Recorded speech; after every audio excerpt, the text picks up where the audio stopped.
ان کو بڑھایا گیا تھا. پھر کہا ایسا نہیں ہے کہ بیماریاں ہمیشہ جسم انسان کو لگتی ہیں. ایسا نہیں ہے کہ بیماریاں ہمیشہ جسم انسان کو لگتی ہیں. کہیں کہیں ایسا ہوتا ہے جسم تو سالم ہوتا ہے لیکن روح بیمار ہوتی ہے. کبھی کبھی ایسا ہوتا ہے کہ جسم سالم ہوتا ہے لیکن روح بیمار ہوتی ہے. لیکن عزیزوں دونوں کا فرق یاد رکھنا. اگر جسم بیمار ہو جائے تو انسان قبر کی منزل تک جاتا ہے. اگر روح بیمار ہو جائے تو انسان جہنم کے عذاب تک چلا جاتا ہے. کیا ہے؟ روح بیمار. اچھا یہ بتائیے کہ کائنات کی جتنی بھی بیماریاں ہیں کوشش کی جاتی ہے کہ اس کو صحیح کیا جائے, ہے نا.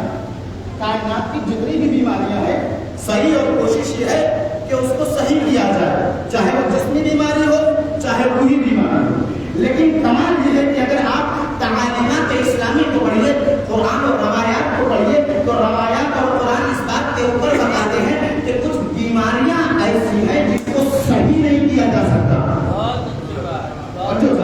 وغیرہ کائنات میں جتنی بھی بیماریاں درپیش ہیں صحیح اور کوشش یہ ہوتی ہے کہ ان بیماریوں کو صحیح کیا جائے. لیکن کچھ بیماریاں ایسی ہیں جن کو صحیح نہیں کیا جا سکتا. کیوں؟ خود قرآن میں خداوند عالم کو ارشاد فرمایا فزادہم اللہ مرضا فی قلوبہم مرض. سورہ بقرہ پہلے صفحے کے بعد دوسرے صفحہ آغاز ہوتا ہے فی قلوبہم مرض فزادہم اللہ مرضا.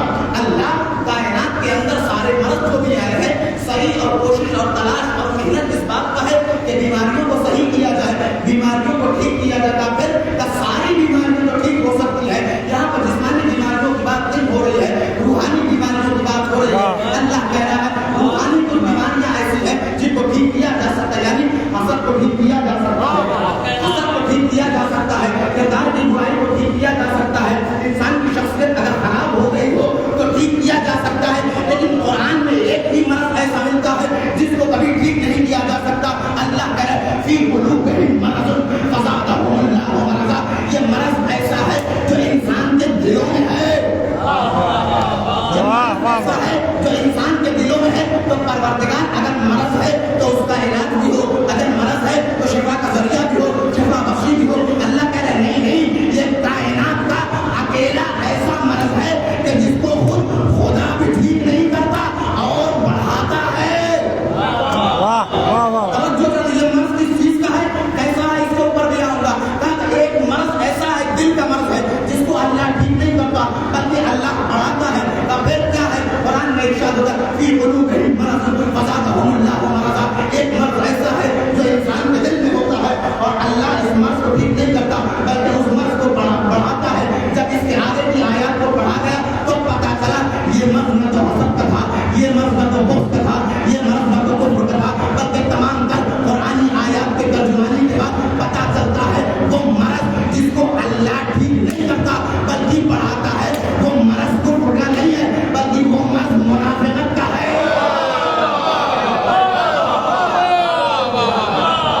وہ مرض منافقت کا ہے. خدا کا منافقت ایسا مرض ہے جس کو ٹھیک نہیں کیا جا سکتا.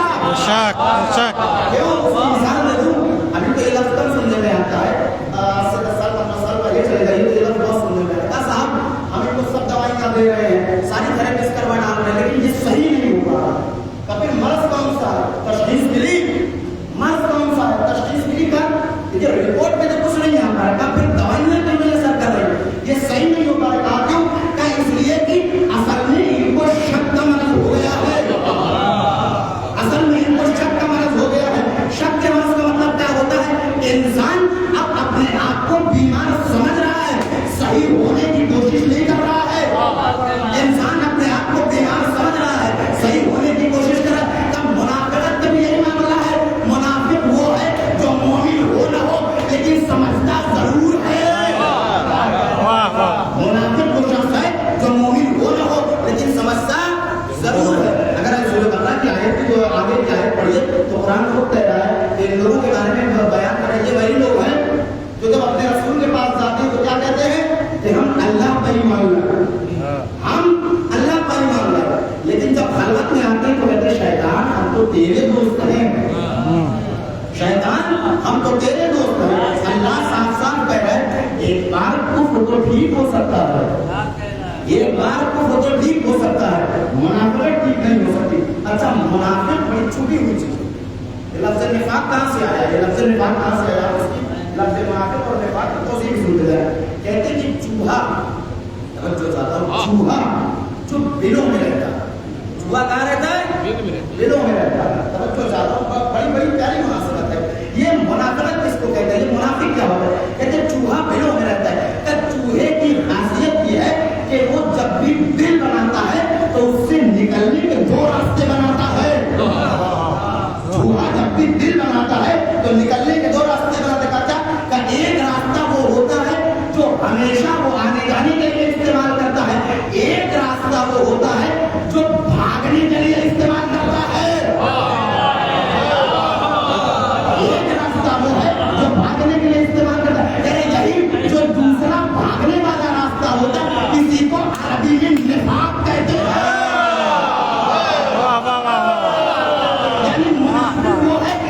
سامنے سے مصیبت آتی ہے تو پیچھے کے راستے سے بھاگتا ہے. میں نے جملہ کہہ دیا. منافق وہ ہے اگر آگے سے مصیبت آتی ہے تو آگے سے نہیں پیچھے کے راستے. اچھا منافق کو پہچاننا بڑا مشکل ہے. منافق کو پہچاننا بڑا مشکل ہے. کیوں؟ کہ منافق وہ ہے کہ جب اللہ اور رسول کے سامنے آتا ہے تو اس سے بڑا کوئی مومن نہیں ہے. منافق جب اغیار کے ساتھ آتا ہے تو اس سے بڑا دشمن اسلام نہیں ہے. اچھا منافق کی کوالٹی یہ ہے کہ جب نماز کی صفیں لگے گی تو سب سے پہلے سب کو دکھائی دے گا. جب روزے کی بحث آئے گی تو سب سے بڑا عبادت گزار دکھائی دے گا. جب حج کی بحث آئے گی تو سب سے زیادہ خانہ کعبہ کا چکر لگاتا ہوا نظر آئے گا. میں نے تمام نہیں کہا ہے، اپنے الفاظ کا بڑا میں اپنے الفاظ کو بڑی ذمہ داری کے ساتھ انتخاب کرتا ہوں. جب حج کی بات آئے گی تو سب سے زیادہ خانہ کعبہ کا چکر لگاتا ہوا نظر آئے گا. تو بھائی منافق وہ ہے جو وقت میں نماز بھی پڑھتا ہے، منافق وہ ہے جو روزہ بھی رکھتا ہے، منافق وہ ہے جو حج بھی کرتا ہے، منافق وہ ہے جو زکات بھی دیتا ہے، منافق وہ ہے جو نام کے لیے جنگوں میں بھی جاتا ہے. نام کے لیے منافق وہ ہے جو نام کے لیے جنگوں میں بھی جاتا ہے. رسول اب ہم پہچانے کیسے؟ نماز مومن بھی پڑھ رہا ہے، نماز منافق بھی پڑھ رہا ہے، روزہ مومن بھی رکھ رہا ہے، روزہ منافق بھی رکھ رہا ہے، حج مومن بھی کر رہا ہے، حج منافق بھی کر رہا ہے، زکات مومن بھی دے رہا ہے، زکات منافق بھی دے رہا ہے، خمس مومن بھی دے رہا ہے، خمس منافق بھی دے رہا ہے. بھائی جنگ میں جو ہے وہ مومن بھی جا رہا ہے، منافق بھی جا رہا ہے. اگر آپ تاریخ اٹھا کے پڑھ لیں تو میں یہ جملہ بڑے دعوے کے ساتھ کہتا ہوں کہ اتنا نقصان اسلام کو کافروں نے نہیں پہنچایا جتنا